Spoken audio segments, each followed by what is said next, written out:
नमस्कार दोस्तों, मैं आपका दोस्त होस्ट अजय गुज्जर और हम हैं बम्बार्ड न्यूज चैनल के साथ। और आज हमारे सामने मुकुल शर्मा जो कि एक बीजेपी पार्टी से बिलोंग करते हैं और इनका परिवार हमेशा से दादाजी, मम्मी, पापा, हर इंसान एक पार्टी से बिलोंग करते हैं। सर, आप हमारी ऑडियंस को बता दीजिए कि आपका परिचय। जी, सभी दर्शकों को मेरा जय श्री राम, प्रणाम, नमस्कार अजय जी। मैं मुकुल शर्मा वर्तमान में भाजपा युवा मोर्चा लक्ष्मणगढ़ शहर मंडल में मंत्री के दायित्व का निर्वहन कर रहा हूं। और आपको बता दूं कि मेरा पूरा परिवार आज तक जैसे मेरे दादाजी, मेरे पिताजी, मेरी माताजी जन सेवा व समाज सेवा के कार्यों में विलीन रही है, मग्न रहे हैं। और आगे मैं भी यही चाहता हूं कि मैं समाज सेवा ही करूं। और उसी के साथ मेरा जन्म सीकर में हुआ और मैं लक्ष्मणगढ़ में पला बड़ा हूँ। यहीं की बगड़िया बाल विद्या निकेतन से मैंने अपनी शिक्षा पूर्ण की है। वर्तमान में मैं बी फार्मेसी कर रहा हूँ ताकि आगे चिकित्सा के क्षेत्र में भी मैं सेवा कर सकूँ।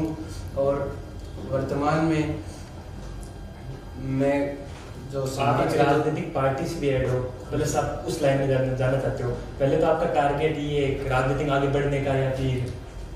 जी, आज के समय में व्यक्ति क्या है कि आज के समय में चिकित्सा को एक लोगों ने धंधा बना लिया, एक व्यापार बना लिया। कोई डॉक्टर भी होता है, कोई चिकित्सक भी होता है, तो वो राजनीति में आता है तो वो ये तो कह देता है कि मैं अपनी परामर्श शुल्क नहीं लूँगा। पर जब जो मरीज होता है, जो बीमारी से ग्रस्त होता है, वो मेन दवाइयों में और जांचों में उसके मेन पैसे लगते हैं। और मेरा ये टारगेट है कि मैं बी फार्मा करके आगे जो चिकित्सा के क्षेत्र में अपनी सेवाएं दूंगा, तब मेरा ये रहेगा कि जो गरीब तबके का व्यक्ति है उससे मैं उसकी श्रद्धा अनुसार जैसे भी हो, जैसे हम ब्राह्मण समाज से आते हैं, हमारा पंडिताई का काम रहा है, तो हम भी पहले भी यही देखते थे कि जो दक्षिणा जो व्यक्ति श्रद्धा अनुसार देगा, हम भी देखते हैं कि जो गरीब तक मतलब पीढ़ी दर पीढ़ी रीति रिवाज चलते हैं, चिकित्सा के क्षेत्र में भी चलाना, सेवा के तौर पर कार्य करने की मैं महत्वाकांक्षा रखता हूँ। और राजनीति मैंने इसलिए चुनी क्योंकि समाज सेवा में आपको आने के लिए राजनीति थोड़ी करनी रहेगी। और यदि आप समाज सेवा करना चाहते हो तो आपको सत्ता में भी रहना पड़ेगा ताकि आपको किसी दूसरे से सहायता नहीं लेनी पड़ेगी। जी, आज के टाइम अगर इंसान को कुछ करना है तो राजनीति में ऐड होना पड़ेगा, चाहे वो कौन सी भी पार्टी हो, कुछ भी हो, एक एक्टिव बन के रहना पड़ेगा। तो आपकी जो राजनीतिक शुरुआत है वो कहाँ से हुई? जी, राजनीतिक शुरुआत मेरी अभी 1.5 साल पहले, 18 महीने पहले, जब मुझे हमारे भाई साहब चंद्रकांत जी जाजोदिया, जो कि वर्तमान में भाजपा युवा मोर्चा के शहर अध्यक्ष हैं, उन्होंने मुझे मंत्री का दायित्व दिया। और उसमें भी मेरा काफ़ी इंटरेस्ट था कि मैं अब थोड़ा राजनीति और समाज सेवा के अंदर आ गया हूँ, इसलिए उन्होंने मुझे शहर मंत्री का दायित्व दिया। और उसके बाद से मैं अभी राजनीति में सक्रिय हूँ और आगे भी इच्छा है कि अगर ईश्वर का आदेश रहा तो सक्रिय ही रहूँगा और इससे और ज़्यादा सक्रिय रहूँगा और ज़्यादा जनसेवा के कार्य कर सकूँगा। तो आपकी जो विचारधारा है वो विपक्षी पार्टी से अलग है, उसके बारे में? जी, मैं भारतीय जनता पार्टी की जो विचारधाराएँ हैं, जैसे कि एकात्म मानवता, एकात्म मानववाद वो होता है कि समाज की अंतिम पंक्ति में खड़े अंतिम व्यक्ति तक जो सत्तारूढ़ पार्टी है, जो सत्ता में बैठा व्यक्ति है, वो पहुंचे। भारतीय जनता पार्टी की विचारधारा वैसी ही है। और रही बात विपक्षियों की, तो विपक्षियों में सबसे बड़ा विपक्ष हमने माने कांग्रेस को। तो कांग्रेस की विचारधारा हमेशा जैसे बोलते हैं अलगाववाद की रही है। वे तुष्टीकरण की राजनीति करते हैं, वे सिर्फ अपने वोट बैंक की राजनीति करते हैं। और उन्होंने जैसे मानो कि जब शुरुआत से कांग्रेस सत्ता में रही, तब से भारत की सिर्फ जो विश्व पटल पर इमेज है, जो उसकी छवि है, वो ही खराब हुई। हमारे भारत के प्रधानमंत्री वो और देशों के प्रधानमंत्री के पीछे पीछे चला करके चलते हैं। तो जब से मोदी जी आए हैं वो काम बंद हुआ है। भारत एक बार फिर विश्व गुरु बनने की ओर अग्रसर है। और अगर ईश्वर ने चाहा और हमें मोदी जी का सानिध्य, हमें मोदी जी का नेतृत्व मिला, तो ये आप मान के चलो कि निश्चित रूप से भारतीय जनता पार्टी की सत्ता में भारत एक बार फिर से विश्व गुरु बनेगा। और भारत का वैसे आपका लोकप्रिय नेता कौन सा है? जी, अगर आप बात करें तो मैं प्रधानमंत्री श्री नरेंद्र मोदी जी के विचारों से प्रभावित हूँ। जिस तरह से वे अपना सब कुछ त्याग कर, अपना स्वयं का मोह त्याग कर वे कार्य करते हैं, देश के लिए कार्य करते हैं, तो एक साधु की तरह वे कार्य करते हैं। सत्ता का भोग ना करके वे सत्ता का उपयोग करते हैं। उसी विचारधारा से मैं प्रभावित हूँ और मैं मुख्य रूप से उन्हें अपना राजनीतिक आदर्श मानता हूँ। और जो अपना जो स्थानीय विधायक जी है उनके बारे में आपकी क्या राय? जी, स्थानीय विधायक जी के बारे में 2 पंक्तियों से मैं शुरुआत करना चाहूँगा कि शहर के लोगों ने मांगी थी एक किरण उजाले की। जी, शहर के लोगों ने मांगी थी एक किरण उजाले की, शहर के दीवान ने आदेश दिया कि पूरा शहर जला दिया। वैसी ही हालत यहाँ के विधायक जी की है। विधायक जी सिर्फ कार्य कागजों में करते हैं, बाकी आप एक बार विधानसभा में घूम कर आओ। मेरा तो क्या कि कार्य है, व्यापारिक कार्यों की वजह से भी मैं विधानसभा क्षेत्र में घूमता हूँ और थोड़ा राजनीतिक कार्य से। वैसे आपने विधायक जी की तारीफ एक लाइन के थ्रू जो बताया, आपने सही बताया। और ऐसे सुनने में आ रहा है कि जो अपने नौकर विधायक जी है वो 3 बार विधायक जी रह चुके हैं। अब चौथी बार उसके सामने कोई ऐसी पार्टी है और या ऐसा कोई चेहरा है जो उनको टक्कर देने वाला? जी, बात करें तो किसी एक व्यक्ति का स्थायी किसी कुर्सी पर, किसी पद पर रहना हमेशा विनाश का कारण बनता है और हमेशा एक दुर्गति का कारण बनता है। तो इस बार हम पूरा परिवर्तन लाने के मूड में हैं, जनता भी पूरा परिवर्तन लाने के मूड में है। परिवर्तन का पूरा मूड जनता बना चुकी है और भारतीय जनता पार्टी भी कहीं ना कहीं परिवर्तन लाने का विचार कर रही है। और अभी अगर इसने चाहा और जनता का आदेश मिला तो परिवर्तन जरूर होगा। लक्ष्मणगढ़ फिर एक बार विकास की ओर अग्रसर रहेगा और भ्रष्टाचार, जो कि आज के विधायक जी की सबसे बड़ी खामी है, तो वो भ्रष्टाचार भी खत्म होगा और जो ये तानाशाही चल रही है इसका निश्चित रूप से अंत होगा। क्या लक्ष्मणगढ़ की जो बीजेपी है वो डोटासरा जी टक्कर दे पाएगी? सबसे बड़ी चुनौती आ रही है। जी, चुनौती तो डोटासरा जी ऐसा कोई पॉइंट हो जिससे कि अपन सामने वाले को टक्कर दे सके?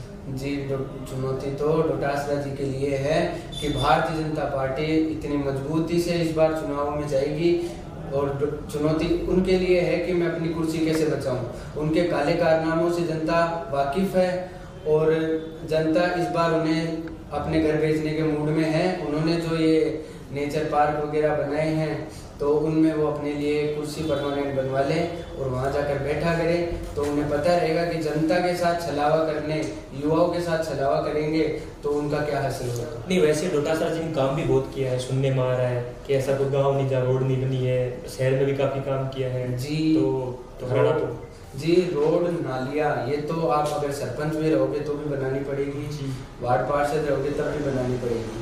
रोड नालियाँ बनाना रूटीन का काम है, परंतु मेन जो कार्य, और विधायक जी पूरे विधानसभा के मालिक है तो उन्हें पूरी विधानसभा क्षेत्र में बनाने पड़ेंगे। पर उनकी हालत ये है, जैसे आप इधर विद्यासर की तरफ जाओगे तो आपको रोड के बीच में पौधा निकला हुआ मिलेगा और कहीं जाओगे 4 दिन रोड टिकेगी, 5वें दिन वो इसका है। तो बहुमत कांग्रेस के पास ही है, परंतु कांग्रेस उस बहुमत का, उस सत्ता का फायदा जनता को पहुंचाने के लिए, स्वयं के फायदे के लिए ही काम कर रही है।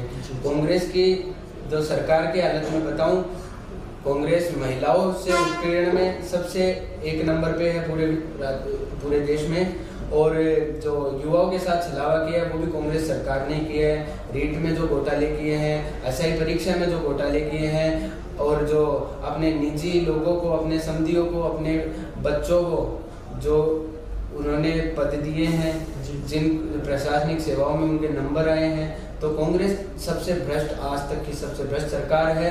और महिला उत्पीड़न के जो मामले आए उसमें इनके मंत्री जी बोलते हैं कि है ना, ये मर्दों का जो प्रदेश है वो राजस्थान है। अरे तो आप शर्म करो मंत्री जी कि आप ये बात बोल रहे हो। मर्द तो अर्जुन भी थे, मर्द तो श्री कृष्ण भी थे, जो हमेशा नारियों का सम्मान, नारियों का आदर करते थे, और आप ये बात बोल रहे हो। तो ऐसी तो मतलब रामायण भी आप पढ़ेंगे तो ऐसी तो आपके जो रावण का जो आचरण था वो भी ऐसा नहीं था। सीता माता भी लगभग 3 महीने 4 महीने रावण के लंका में रही, पर वो सुरक्षित थी। नहीं, मतलब ऐसा माना जा रहा है कि यहाँ नारियों को सम्मान नहीं कांग्रेस सरकार में। जी बिल्कुल नहीं है। तो फिर नारियों को जो मोबाइल फोन दे जा रहे हैं, इंदिरा रसोई योजना, इनके बारे में आपका क्या कहना है? गहलोत जी ने जो एक योजना बना रखी है फोन देने की, तो उस पर आपकी क्या कमेंट? देखिए, इंदिरा रसोई योजना के बारे में मैं आपको बता दूं, इंदिरा रसोई योजना राजस्थान की सबसे सशक्त नारी पूर्व मुख्यमंत्री आदरणीय वसुंधरा राजे जी ने जो अन्नपूर्णा भोजन योजना, रसोई योजना चालू की थी, वो उसका नाम बदलकर इंदिरा रसोई योजना किया गया है। वो गहलोत सरकार की देन नहीं है। और जो ये मोबाइल फोन ये बांट रहे हैं, तो ये सिर्फ उन्हें अपने वोट बैंक को खींचने के लिए कि हमने इतने पाप तो कर दिए, तो ये वो प्रायश्चित कर रहे हैं। और वो भी प्रायश्चित इनका कुछ नहीं होना। जो नाराजगी है, जो एक बात बताइए आप कि एक बार जो रस्सी टूट जाती है तो फिर वहाँ गांठ ही पड़ती है, वो तभी जुड़ती है। तो इस योजना से भी कुछ फर्क नहीं पड़ेगा। और धरातल पे ये योजना पूरी तरह से नहीं है, ये सिर्फ एक ऊपर से 2 छींटे बारिश की आती है वैसे आई है, और इसका कुछ फर्क नहीं पड़ेगा। कांग्रेस सरकार को 2023 में जनता मुंह तोड़ जवाब देगी। और लक्ष्मणगढ़ में 2 कहावत पॉपुलर है, एक तो नाथी का बाड़ा, उस पर आप क्या कहोगे? एक जो जांटी का छोटा है, उस पर आप क्या कहोगे? जी, नाथी का आपस में 2 बड़े दल है, आपस में टकरा रहे हैं, उनके पास मेटर सिर्फ 2 ही है, नाथी का बाड़ा या छोटा छोलो, इनके ऊपर आप क्या कहोगे? जी, नाथी का बाड़ा तो क्या है कि जो रीढ़ के जो पेपर बेचने का जो मुख्य केंद्र बिंदु था, वो नाथी का बाड़ा ही था।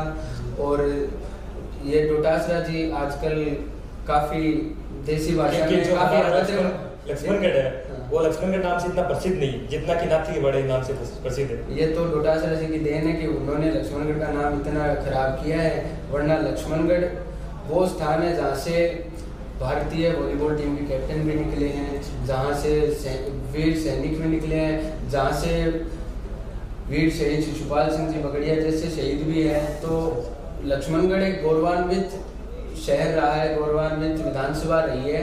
इसका इसकी छवि जो धूमिल करने का काम किया है, वो यहाँ के विधायक ने किया है। और जो नाथी का बाड़ा जो मुख्य केंद्र बिंदु था रीढ़ के पेपर को बेचने का, और लगभग जो राजस्थान सरकार में जो घोटाले हुए वो इस नाथी का बाड़ा से शुरू हुए। और उनकी भाषा जो अभद्र हुई है, ये अभद्र भाषा उनकी जो कांग्रेस की विचारधारा है उसकी देन है। जैसी संगत होगी वैसी भाषा रहेगी। जैसे कि बीजेपी के उम्मीदवार सुभाष जी मेहरिया, उन्होंने भी एक कमेंट किया था छोटा छोड़ने का, उस पर आपके क्या है? जी, इस पे मैं कुछ टिप्पणी नहीं करना चाहूँगा। और क्योंकि उन्होंने भी शायद इनका जवाब पत्थर से दिया होगा या कोई सिचुएशन रही उसके बारे में। जी बिल्कुल, जो व्यक्ति कभी कभार ज़्यादा बोल जाता है तो उसके सामने भी एक बार गर्म होना पड़ता है, तभी वो। तो एक जो हमारे युवा है मुकुल जी, इनको आप क्या संदेश देना चाहते हैं? जी, मैं केवल आप खुद युवा हो और आप बीजेपी में काफी टाइम से आप परिवार काम कर रहे हैं, आप भी काम कर रहे हो, तो इनके बारे में आप हमारे युवाओं को जरूर बताएं। जी, मैं लक्ष्मणगढ़ ही नहीं अभी तो पूरे देश के युवाओं को संदेश देना चाहूँगा, मेरे युवा साथी, क्योंकि मैं भी एक युवा हूँ और मैं युवाओं के बीच रहता हूँ।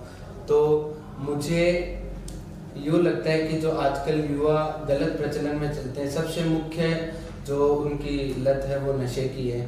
तो आजकल के युवा घर से निकलते नहीं कि वो आगे पुड़िया सिगरेट इन सब में जाते हैं। तो मैं उनको यही कहूँगा कि आप इस चीज़ पे कंट्रोल करो।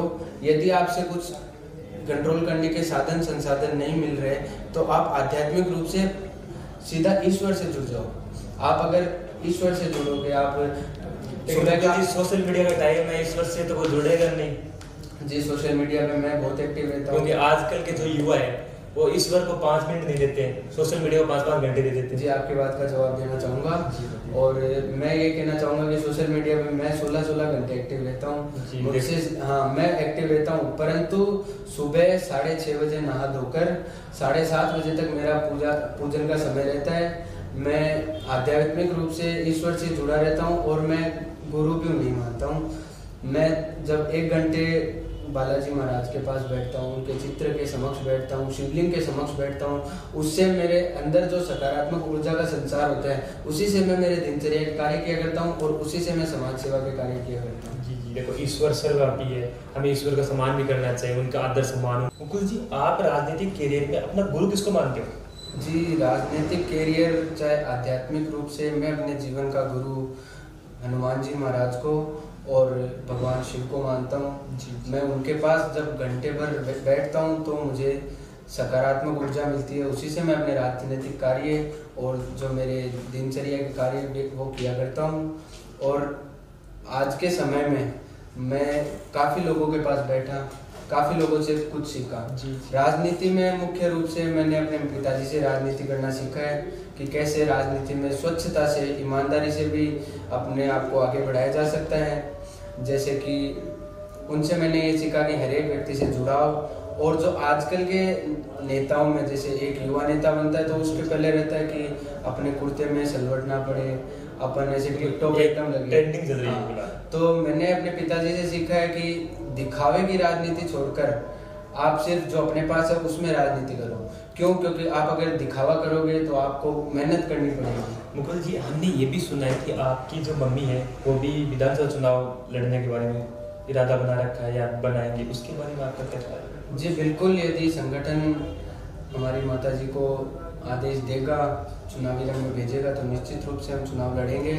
और जनता अगर हमें इस काबिल समझेगी तो बिल्कुल हम सत्ता का उपयोग कर जन सेवा का कार्य। लक्ष्मणगढ़ विधानसभा में पहली नारी है जो टिकट की मांग कर रही है। जी बिल्कुल, जो नारी शक्ति का जो अभी नारी शक्ति अभिनंदन बिल अभी जो पास हुआ है जी। तो उससे भी, और मेरी माताजी का स्वयं का इंटरेस्ट है कि वे जन सेवा करें।